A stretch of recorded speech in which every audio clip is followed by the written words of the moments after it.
Let's take a look, though. I haven't even used some of these skills yet. Dark Wall. So there's the wall. I can walk through it, apparently. We just got Dark Execution. Whoa! Well, that seems neat. So, okay, so what happens is that the little vertical line on my energy bar changes its location based on whatever I cast last. So it's all the way up there for that spell, but then for this spell it goes closer? Yeah, because it costs less. It's a good detail. Helps make that detail make a little more sense about why that's showing up in the first place. There's like steps here? Are they gone? Oh, I did that, didn't I?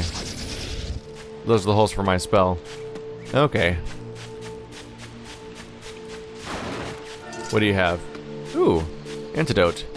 I may as well check inside here a little bit, because I never actually got any further inside. Are these more people that are asleep? This must be another person infected with a death dream. It would appear this way, yes. Oh, I can go into each person's dream and try to rescue them. I mean, it's kind of mean not to, right? At some point? Gods, please don't tell me we have to go back in there. I'm no good at this mind game crap. I'd rather hit something in the face and be done with it. Perhaps you should spend less time complaining and more time getting on with the mission. Yeah. I breathe air scented with death and resist the urge to laugh. For I know it will sound like the words of a madman. How long have I been in this fresh hell? My box, my prison, is tucked under a stairway in the long, unused catacombs of some infinite castle. Outside I hear the sounds of a funeral dirge that seems without end. Light has no place here. Wind is a forgotten friend. I pray for death to come, but he forsakes me. Time passes, and eternity slips it by in the single tick of the clock. Someone knocks on my prison. Hey, anyone there? I hear an unfamiliar voice say. My savior. I claw at the door of my jail, embedding thick splinters into my ragged nails. I scream for help. I laugh. I sob. Surely this is a product of my addled mind. Surely it cannot be true. Help me, I cry. For the love of all the gods, help me. Impossibly, I hear the sound of a lock being torn out and the falling of the door, and falling to the floor. As the door slowly creaks open, I have just enough time to see a silver-haired man and a floating book before the light pours inside. My eyes, accustomed to blackness, explode with pain, and I am forced to turn away. Who are you? I ask, shaking hands covering my face. How have you come to this place? I am Grimoire Weiss. This is Gestalt. Long have we been searching for you. Now come, stand. We shall awaken from this nightmare together. The one known as Gestalt extends his massive hand and pulls me from the cell. Though my eyes are slow to adjust to freedom, my ears are as keen as ever, and they recognize the staccato sounds of heavy rain. I never thought to hear the rain again, I whisper. Would that this were not such a terrible storm, said Grimoire Weiss. Look at your feet. I force my eyes open and see the water pooling around my feet and lapping at my shins. There's so much of it. Yes, and more comes each moment we delay. If we do not make good our escape, we shall all drown in this castle. We know that you are weak, but you are our only hope to survive this place. Time, that long-forgotten friend, made itself known again. I nodded my head and swore to save my rescuers no matter the cost. The castle's catacombs were a maze, twisting upon themselves like endless entrails of a giant. I squint down the dim corridors and proceed north. Oh, I have to click on it. Interesting. At the end of the corridor, I find a row of 20 gorgeous canopied beds resting atop of a carpet of velvet. All are covered in a thick layer of dust and cobwebs. Searching for the door to the next room, I come across a shapeless mass of gray matter. It has been shoved against the side of the wall, and despite my fever, I think I see the outlines of a door just beyond. When I reach out a finger and touch the piece of the mass, it turns to dust and drifts away on the wind. Realization slowly dawns, and I fall to my knees and weep. Corpses. I face a mountain of charred and crumbling corpses. I look from it to the beds, and back again until the horror dawns full upon me.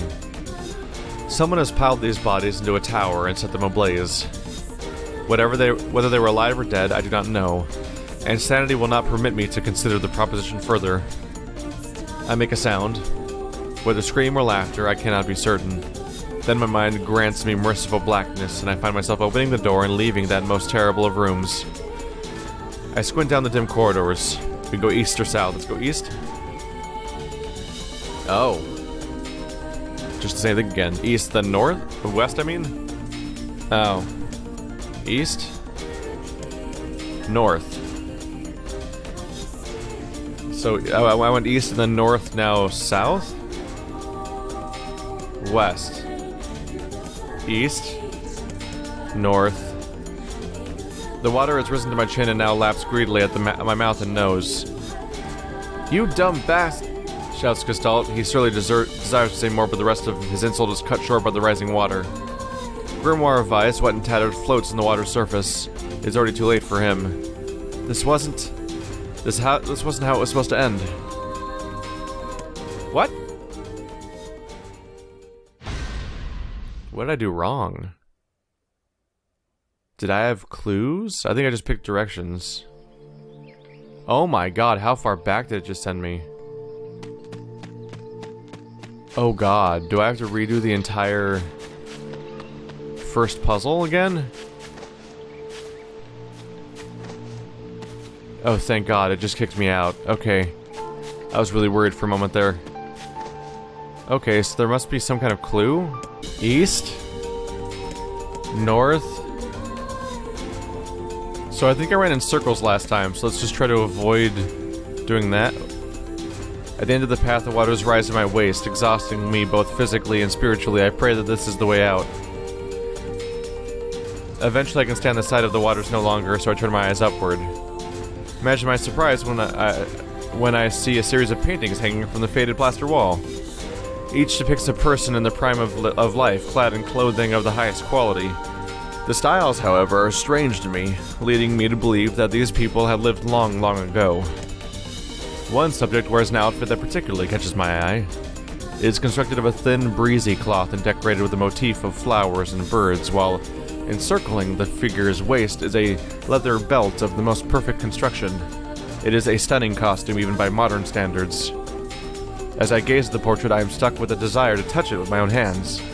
Yet as I extend a single finger to the painting, I am gripped by the most unpleasant feeling. Staring closely at the image, I see it bend and warp into the shape of another finger. Something behind the picture is pointing at me. Is it another prisoner?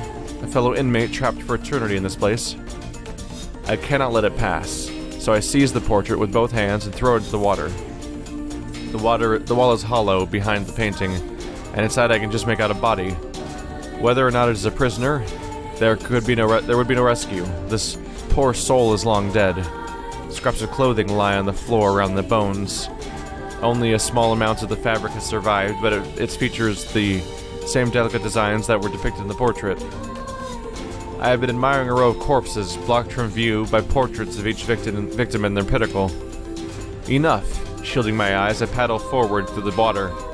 This reminds me a lot of the game I played called This Book is a Dungeon, where the whole joke was that you open a book and it itself becomes a dungeon, and you're doing a page-by-page dungeon thing like this, and it's always like really weirdly gruesome descriptions.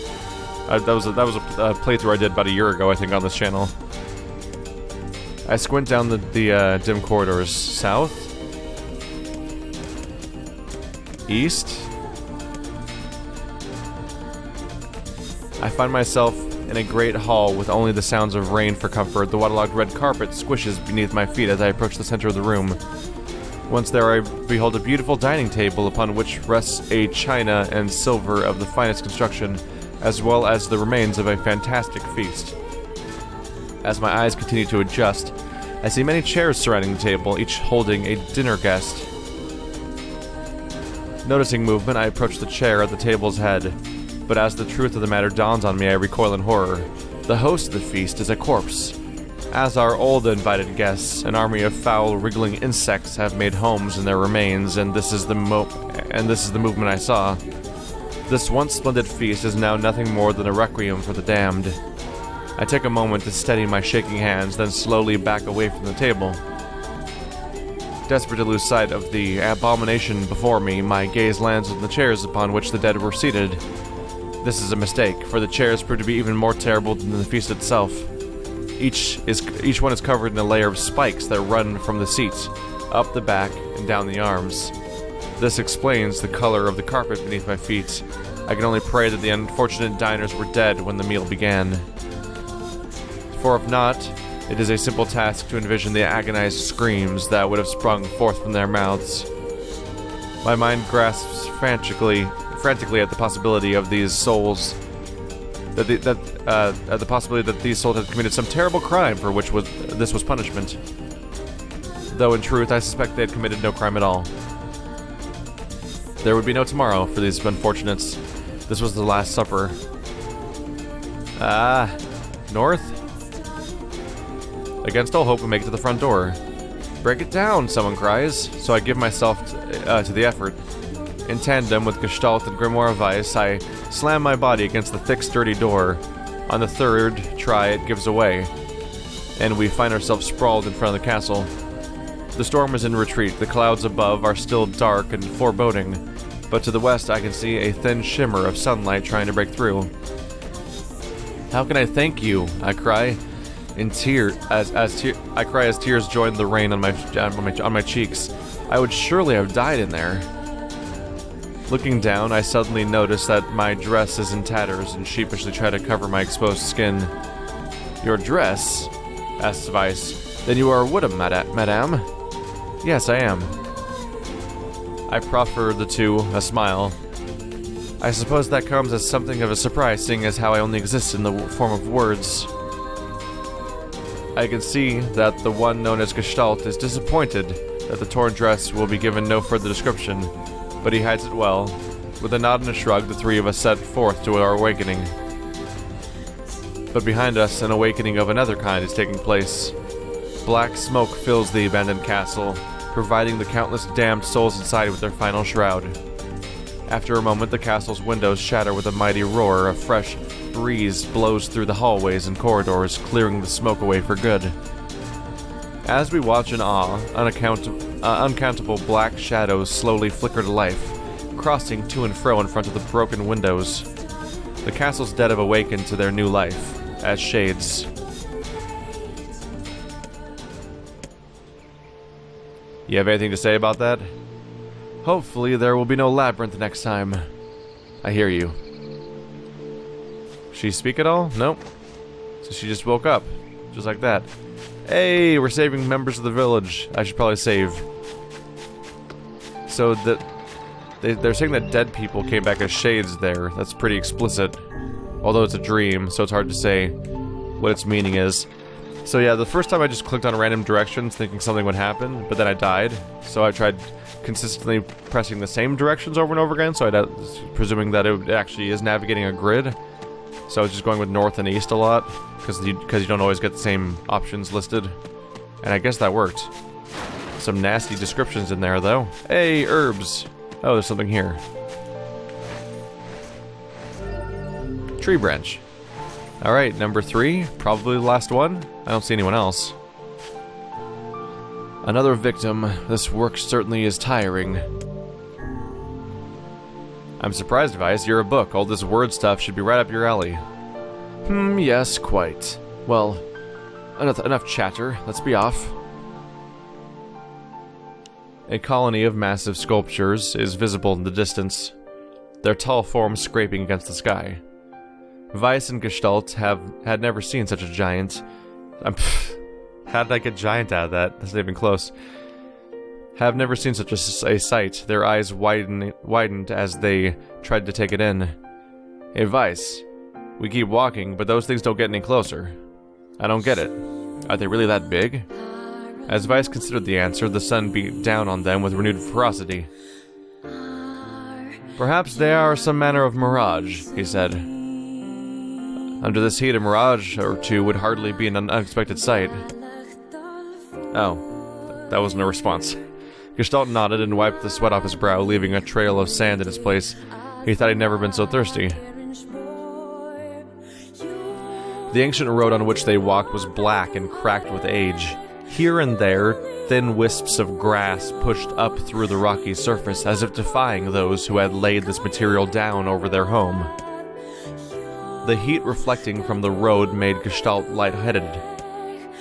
Suddenly, he dropped to his knees and slammed his hand against the black surface. "God damn it," he said. "Is this some kind of joke? Well, I'm not laughing." The complaining had already begun. Weiss tried not to let his eyes roll too much. "A joke?" he said.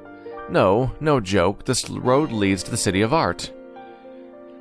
Perhaps this path itself is simply some matter of grand artistic work." "Oh, come on, that's bullshit and you know it." "Possibly, but thinking of it that way might make it easier for you to bear." Gestalt glanced at Weiss's grinning face, cursed silently to himself, and resumed walking. As time passed, Gestalt's feet grew more painful, and his throat drier than he thought possible. He tried not to look further than the next step ahead, because the bright sunlight made him hesitant to trust his own senses. "We are definitely getting closer," said Weiss, in an effort to cheer his companion. "Yes, that much is certain." Encouraged, Gestalt lifted his gaze. Suddenly, he stopped walking, choosing instead to stand in the middle of the road with his mouth and eyes wide open, and his finger pointing in the distance. "Water!" he cried. "It's water!" "Water?" asked Weiss. "Preposterous. I don't see any water." "It's right there, idiot. Can't you see it? Look, the sun is reflecting off of it." Without waiting for a response, Gestalt sprang to life and bounded toward the site. What in the... There was no water. There was nothing but sand in every direction. Gestalt closed his eyes and sighed as Weiss floated up behind him, chuckling softly. "I believe that is known as mirage," he said. "Many a desert traveler has spoken of such things. Why are we acting like we're just now introducing mirages when we just talked about mirage like a couple pages ago?" Gestalt shook his head, bewildered. Suddenly he pointed off in the distance, his eyes wide once more. "Wait, there it is. I just missed it. Look, it's right there."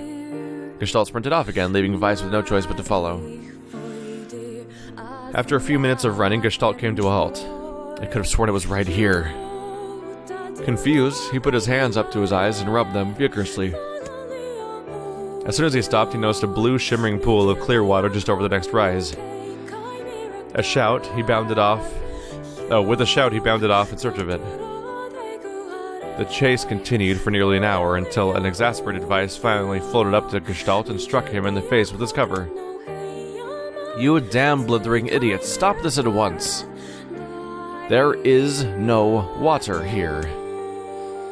Gestalt's face clouded. There isn't? There is not, and perhaps next time you will listen to me when I tell you as much. I gotta say, yeah, how did you fall for this for a whole hour? Weiss paused for a moment, then continued speaking in a slightly kinder tone. "However, I suppose this mad chase was not altogether wasted. It seems we have arrived in the City of Art." Gestalt looked up. Stretching out before him was a row of impossibly tall sculptures. Their journey was at an end. "They're huge," cried Gestalt, completely forgetting the heat and pain of the past few hours. I've never seen anything so big." Each sculpture was formed from roughly the same shape, a tall rectangle that stretched up toward the sky, but that is where the similarities ended.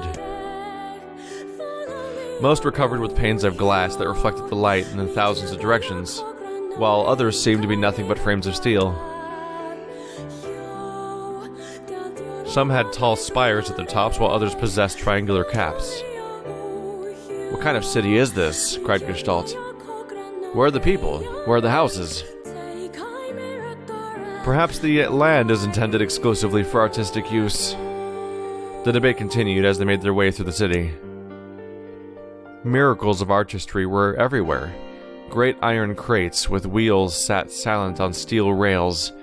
Beautifully carved works with lights of red, amber, and green dangled over every street. As they moved away from the massive sculptures, they found a great array of smaller ones. Some were covered in glass or brick, but many were composed of materials that they had never before encountered. The sheer variety of colors and styles were staggering. Unable to find a theme or purpose to the abstract works around them, Gestalt and Weiss eventually fell silent. On the outskirts of the city, they discovered 3 sculptures in the shape of humans. Gestalt uttered a sigh of relief as he approached them. Finally, I was getting tired of modern art. The 3 statues were indistinguishable except for a single word chiseled into their right arms.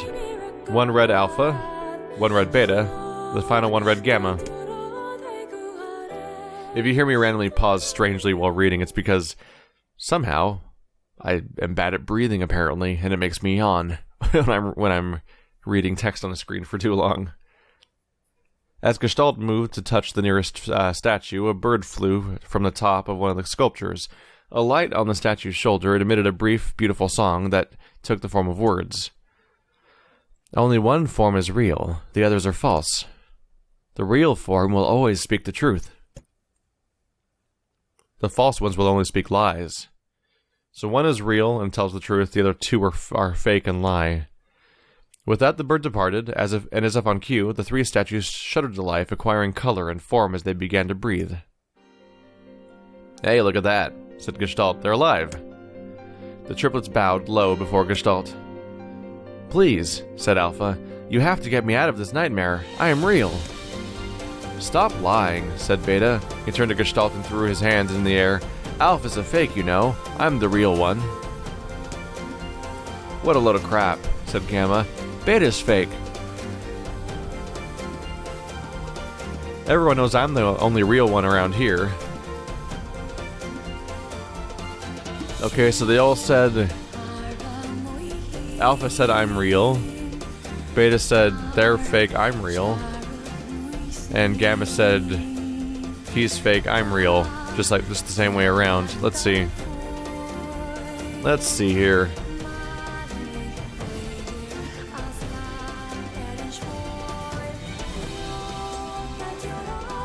So 2 have to be lying, 1 has to be telling the truth. I'm trying to think about this a little bit. So if Alpha's lying, the other 2 could not both be telling the truth. Well, that's not true regardless. Let's see.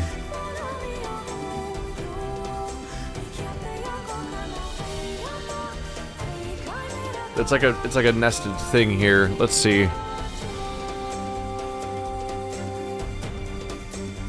Is there more to it at all, though? Is there more statements? The respective pleas given, the 3 statues returned to their frozen state as silence once again enveloped the city. So I need to figure out the logic here. Let's see.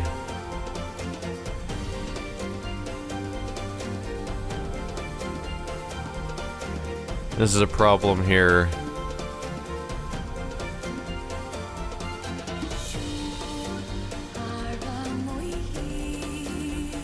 I'm trying to think about this because they're nested statements. It's like they're saying that person's fake, I'm real. But if only one of them can be telling the truth, that means one of them has to be lying, which means they have to be saying that the other one's the real, which doesn't work.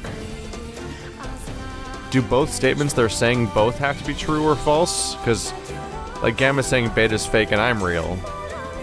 Sure. So if he's lying, then Beta's real and he's fake. That's how it works, huh? That's how it works. I think. It'd be hard for Beta and Gamma both to be lying because they're both making double statements. But Gamma can be lying and Alpha could be lying, and that would make Beta true, I think. When you consider all of the statements, only one of them could be the real thing, said Weiss. Gestalt furrowed his eyebrows and considered his answer. The real one's Beta. Though Gestalt's voice betrayed a notable lack of confidence, he was relieved to see Weiss nodding at him. If Alpha were telling the truth, began Weiss, in the dry tones of a lecturer, Beta and Gamma would be fakes, but in that case, Gamma's claim that Beta is fake would also be the truth, even though Gamma is a liar. Therefore, that theory crumbles. Now let us presume that Gamma spoke the truth. That makes Alpha and Beta liars. In this situation, however, Beta is calling Alpha a liar, which would leave us with two statues telling the truth. Finally, let us assume that Beta is telling the truth. If so, Alpha and Gamma's lies would make sense. Therefore, Beta must be real. As Weiss finished his explanation, Alpha and Gamma crumbled soundlessly into dust, while Beta sprang into life once more. Congratulations, villager, said Weiss. Oh. I thought that was the statue talking. Congratulations, villager, said Weiss in a cheerful voice. The time to reawaken has arrived. Thank you for saving me, cried the villager. He dropped to his knees and bowed his head as low as it could go before an uncomfortable gestalt pulled him to his feet. Why did you have a dream like this? Asked Weiss. Have you been to this city before? The villager slowly looked around the bizarre objects and sculptures that dotted the landscape, then shook his head. I don't think so. I mean, it's impossible, right? There's no way I could have ever been to a place like this, but at the same time, I feel like I've seen it before. Deja vu, muttered Gestalt. It's just like that damn mayor.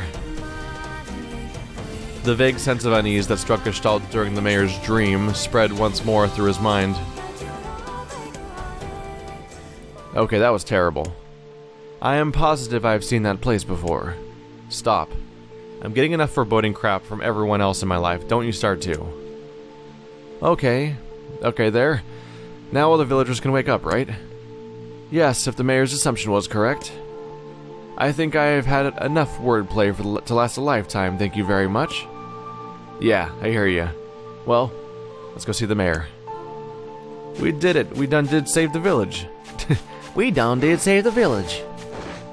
I don't see anything else to do here, yeah. Your village has 3 people in it?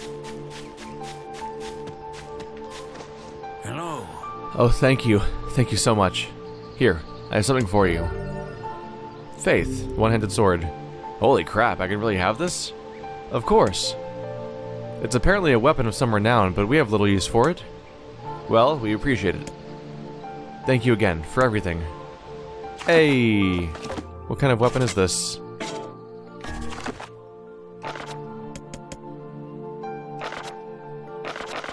Gotta find the weapon menu, whoops. Rebirth. Doesn't seem great at the moment. I would lose 60 damage and 30% magic power to make it very light. I simply cannot bear another of these infernal conversations. Let us save it for another time. Talk or don't talk? Talk to who? Ah, hello again. You know, I've been trying to figure out a way to thank you for saving me, and I think I've got it. We're gonna put up a statue of you. It will be 10 feet high and made of pure gold. Oh, and I know you don't own a horse, but I think we'll put you on one anyway. Horses just make people look more heroic, you know? How's that? You don't want a statue. Is the sword talking to me? Is that what's happening? Is the sword the source of the sickness? Oh, I thought you'd really enjoy it. Regardless, thanks to your tireless efforts, our village is at peace once more. And at peas. Ha ha ha. That's a little agricultural joke right there. Anyway, I've been thinking about other things besides bad jokes and statues. I've also decided that we need to start holding the village festival again. We used to have it every year, but the last mayor thought it was old-fashioned or something and he killed it. But since I'm the mayor, I can start it up again. That's not abusing my power or anything, is it? What's that? You want to hear about the festival? Well, the official name is the Feast of the 3 Days. We call it that because everyone sits around a huge table and eats for 3 days straight. No sleeping allowed. Oh, and we hold it on the foggiest days of the year, so it's hard to tell what you're eating. Some of the dishes are delicious, but some of them are really rare and, well, there's some weird stuff in them. Let's leave it at that. Anyway, you'd be pretty surprised what you can eat when you haven't slept for a couple of days. I'll make sure that a room is prepared for you when, so you can be the guest of What? You can't come? You have to wash your hair. Oh. Alright, well, I guess that's understandable. What with the adventuring and all. Truthfully, I think this town needs more group bonding activities like that. It'll help us get to know each other, and also promote unity in times of crisis and so forth. Weiss coughed loudly. How much longer must we bear the insufferable flapping of this fool's gums? He whispered to Gestalt. I'll let him talk. He just woke up. Guy probably has a lot on his mind. Weiss sighed. This must be what Popola meant by bright and talkative. Oh, so that wasn't a dream. This is the new weapon? Wow, yeah, it's pretty light. It's fast for sure. But this thing does so much damage. It does so much damage even if it's kind of slow-ish, a little bit. So what's the deal? Is that just conversation with him? Weird. Okay, so when he talks to you, it just goes to the black screen. That's weird. Like we've had plenty of conversations in the past in this game, and they didn't do that. So it's weird to use that again, because I would reasonably assume that the black screen means I'm stuck in a dream again. So I thought that was I thought I was stuck listening to the sword ramble because I had just equipped it, but that apparently is not the case. Boop. Well, this has been a bizarre distraction. And we got another sealed verse, so I guess we'll head back. I am not sure what I expected, but why didn't Kainé come with me? That's weird. I suppose maybe she stayed out of the village because it's a village and she likes not going in them. Yeah, I guess so. It just seems weird because some shit went down in there and we could have used her help. How long were we asleep if she didn't check on us? Maybe not long at all. So how was the village? Oh, it was truly magnificent. There are no words, really. Huh, neat. Let's go back to Popola. She'll probably want to know what's going on around here. A convenient bore. I think we're running out of overworld. Yeah, I think it's actually about time for the story to proceed in some way, isn't it? Unless we're gonna just keep revisiting the same locations, because I think that's most of the directions you can go in from the overworld. Like all the exits the map has by default, I think are more or less explored. Don't mind me. Nope. I may have missed. I don't think this thing even can go walk backwards. Unless I'm forgetting what button does that. Ah, crap. Great tragedy has befallen us. But I can do this ridiculous attack, so there's that.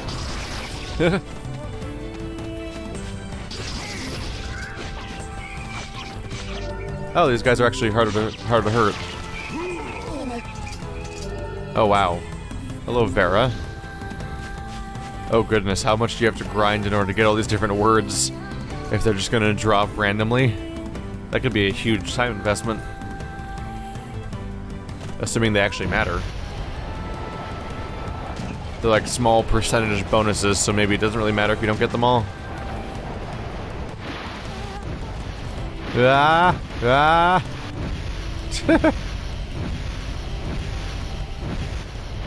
Completely absurd. Completely absurd. I love it. Devola and Popola came to keep me company today. They even sang a song for me. I'll never be able to read those in time. The load times are so quick compared to the actual durations. Alright, Popola. Well, we have a status update. Let us in. Ah, no loading screen this time. I was going to try to read the second half of it. And they didn't give it to me.